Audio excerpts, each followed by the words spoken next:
আসসালামু আলাইকুম ওয়া রাহমাতুল্লাহ। প্রতিদিনের যে রাজনৈতিক আলোচনা আমরা করি সে আলোচনাতে আপনাদেরকে স্বাগত। আমার নাম প্রফেসর ডক্টর মোহাম্মদ মহিউদ্দিন উজ্জ্বল। আমি অনেক দিন ধরে আপনাদের সাথে কথা বলছি বাংলাদেশের সমসাময়িক রাজনীতি নিয়ে। আমি বেসিক্যালি একজন বুয়েট গ্র্যাজুয়েট। তারপরে আমি আমেরিকা থেকে মাস্টার্স এবং পিএইচডি করেছি। আমি একটা ইউনিভার্সিটিতে অনেক দিন ধরে প্রফেসর হিসেবে কাজ করেছি, টিচিং প্রফেশনে সর্বোচ্চ যে র্যাঙ্ক সে র্যাঙ্কে। সো আমরা সমসাময়িক ইস্যু বলতে বাংলাদেশে এই সময়ের সমসাময়িক ইস্যু হচ্ছে সেনাবাহিনী কি বাংলাদেশে ক্ষমতা নিচ্ছে কি। এই আলোচনাটা করতে গেলে আমাদের মোটামুটি এই জিনিসটা জানতে হবে, 5ই আগস্ট থেকে সেনাবাহিনী ক্ষমতা নিয়েছিল। এর উত্তরে বলতে হবে যে হ্যাঁ, সেনাবাহিনী ক্ষমতা নিয়েছিল। সেনাবাহিনী 5ই আগস্টের আগে থেকে সরকার থেকে তার সাপোর্টটা তুলে নিয়েছিল এবং বাংলাদেশের লোকজন, বাংলাদেশের সংবিধান, বাংলাদেশের সার্বভৌমত্বের প্রশ্নে তারা সরকারকে সাপোর্ট করেনি। তারা শক্তির ভারসাম্য প্রতিষ্ঠা করতে চেয়েছিল এবং সেই জন্য যেটা হয়েছে সেটা হচ্ছে 5ই আগস্টে আমাদের বাংলাদেশে ক্ষমতার পালাবদল হয়েছে। সো সেনাবাহিনী ক্ষমতা নিয়ে সেটাকে ইউনূস সরকারের হাতে, একটা বেসামরিক প্রশাসনের হাতে ক্ষমতাটা হস্তান্তর করেছে। তার একমাত্র উদ্দেশ্য হচ্ছে বাংলাদেশ যাতে কি হয়, শান্তিপূর্ণভাবে গণতান্ত্রিক পথে বাংলাদেশ উত্তরণ করতে পারে। আপনারা কি অ্যাগ্রি করেন নাকি অ্যাগ্রি করেন না? তাহলে কি দাঁড়াচ্ছে? তাহলে দাঁড়াচ্ছে ক্ষমতা সেনাবাহিনীর হাতেই এখন আছে। বাংলাদেশের এখন যে সরকার আছে সেই সরকারকে ক্ষমতায়িত করছে বাংলাদেশের পরবর্তী যে সরকার আসবে সেই দল বিএনপি এবং বাংলাদেশ সেনাবাহিনী।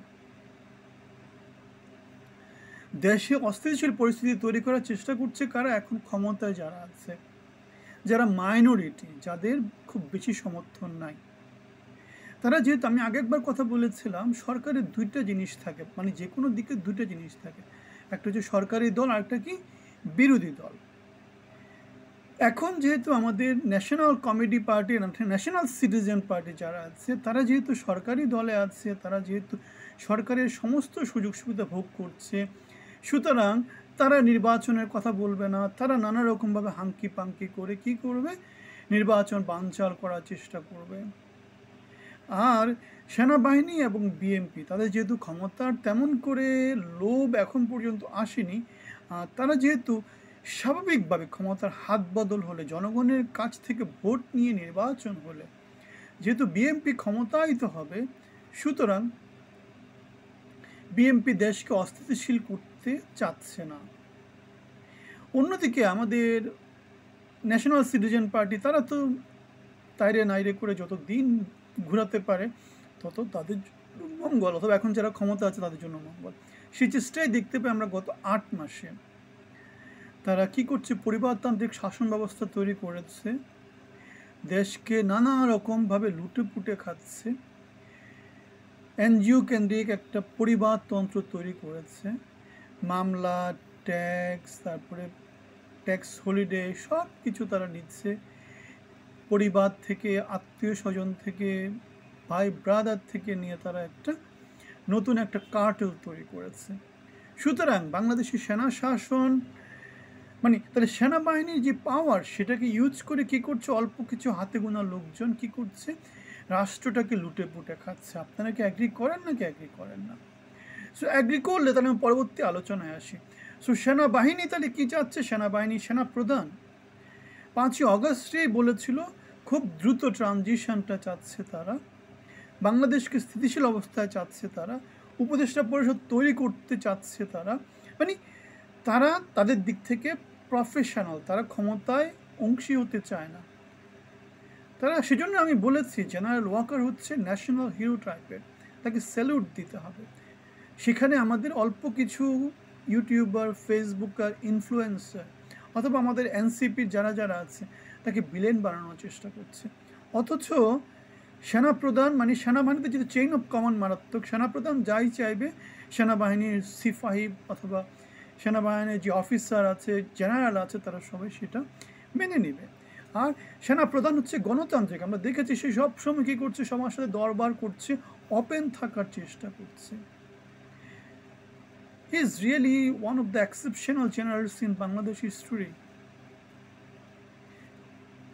যারা এর বিরুদ্ধে কথা বলেন তারা কেন উল্টাপাল্টা কথা বলেন একটু কমেন্টে আমাদেরকে জানাবেন। সো সেনাপ্রধান একজন ব্যক্তি হিসাবে অসাধারণ, জেনারেল হিসাবে তিনি অসাধারণ। হয়তো অনেকে বলতে পারেন আমাদের পিনাকি যেটা বলে যে মেডিকেল গ্রাউন্ডে অনেক কিছুতে তার কিছু ডিসকোয়ালিফিকেশান থাকতেই পারে, কিন্তু জেনারেলদের ওই জিনিসগুলো ইম্পর্টেন্ট না। জেনারেলদের জন্য ইম্পর্টেন্ট হচ্ছে স্ট্র্যাটেজিক্যাল, এথিক্যাল গ্রাউন্ড। সে যুদ্ধ পরিস্থিতিতে তার সোলজারদেরকে কীভাবে সে কী করছে, পরিচালনা করছে। আমাদের এই জেনারেল আমরা দেখতে পাচ্ছি 5ই অগস্টের পরবর্তী প্রত্যেকটা ক্ষেত্রে সে জাতিকে কখনো কী করেনি, যেটাকে বলে আর কি, জাতিকে হতাশ করেনি। সুতরাং আমাদের সেনাপ্রধান হচ্ছেন একজন অসাধারণ সেনাপ্রধান, একজন অসাধারণ নেতৃত্ব। তিনি যদি নেতৃত্বে থাকতেন, আমি জানি বাংলাদেশের এই 7 মাসে অনেক ভালো ভালো কিছু আসতো। কেন, leadership makes it or breaks it. একটা কথা আছে না যে হাজার হাজার সিংহকে যদি একটা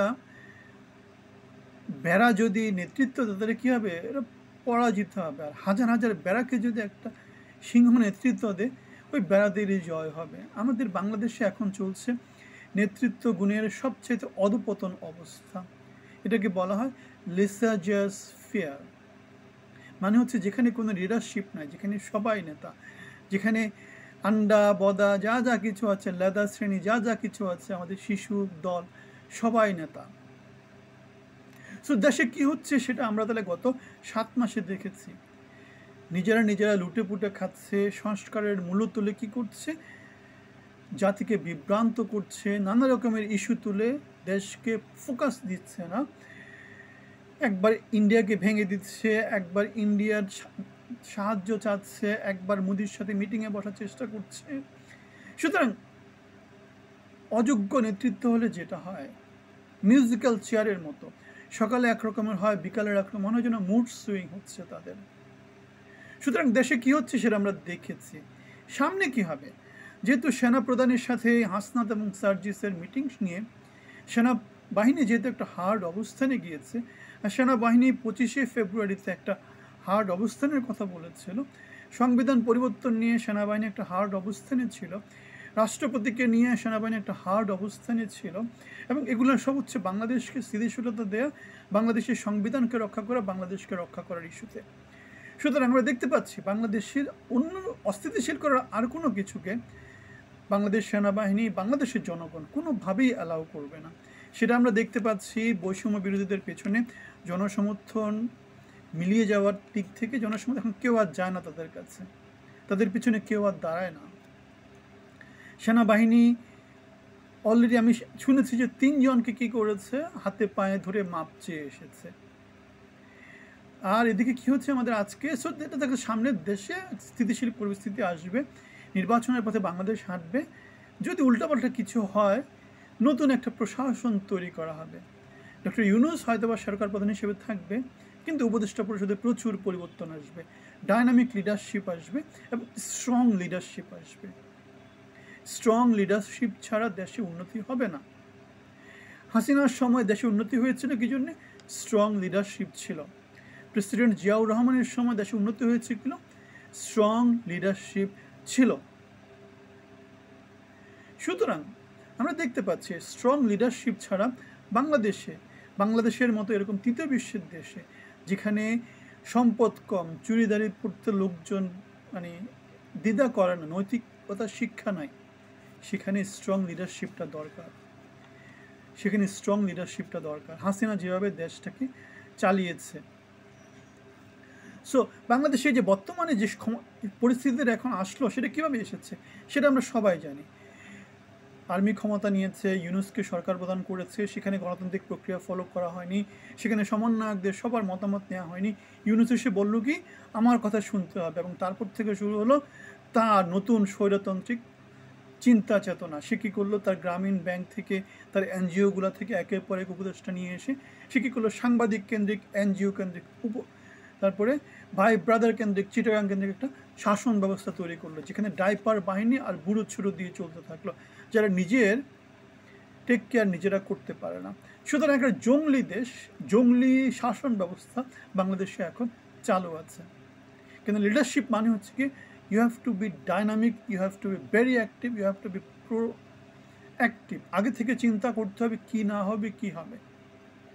আমরা দেখতে পাচ্ছি বাংলাদেশের শিক্ষা জাতির মেরুদণ্ড বলা হয়, অথচ আমাদের স্টুডেন্টরা এখন দল খুলে বসেছে, যেখানে জুলাই আন্দোলনে কি ছিল, শিক্ষা ব্যবস্থা থেকে রাজনীতি দূরীকরণের একটা ব্যাপার স্যাপার ছিল।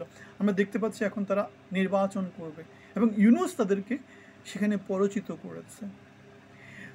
3 মাস 4 মাস চলে গেল, এখন আমাদের স্টুডেন্টের নতুন ক্লাসের জন্য বইপত্র পর্যন্ত পায়নি। সেখানে হাজার হাজার কোটি টাকা দুর্নীতির একটা অভিযোগ পত্রপত্রিকা এসেছে, এবং তারা কারা করেছে, আমাদের এই যে ছাত্র সমন্বয়ক নামদারি যারা আছে, ন্যাশনাল কমেডি পার্টি।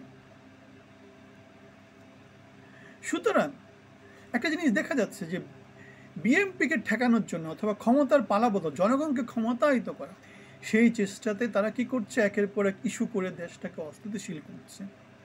সেই কথাটাই আমাদের সেনাপ্রধান রাওয়া ক্লাবে তার যে মিটিং ছিল, তার যে দিক নির্দেশনী ভাষণ ছিল, সেই কথাটাই বলেছে, আমি সাবধান করে দিচ্ছি। সেটাই দেশের মধ্যে নিজেরাই তৈরি করছে, চাঁদাবাজি মাস্তানি করছে, হাজার হাজার কোটি টাকা মেরে দিচ্ছে, নিজেদের ক্ষমতার হাতকে লম্বা করার চেষ্টা করছে, সারা বাংলাদেশকে লুটে পুটে খাচ্ছে। সুতরাং সেনা শাসন বাংলাদেশে চলতেছে, তবে সেনাবাহিনী তেমন করে অ্যাক্টিভ না, তেমন করে সামনে আসছে না। তারা বেসামরিক প্রশাসনকে দিয়ে দেশকে চালানোর চিন্তা করছে, চেষ্টা করছে। সেনাপ্রধান এখানে তার একটা অকৃত্রিম, যেটাকে বলে আগ্রহ, যেটাকে বলে তার যে গোল, সেটা দেখাচ্ছে নুরুদ্দিন, জেনারেল নুরুদ্দিনের মতো।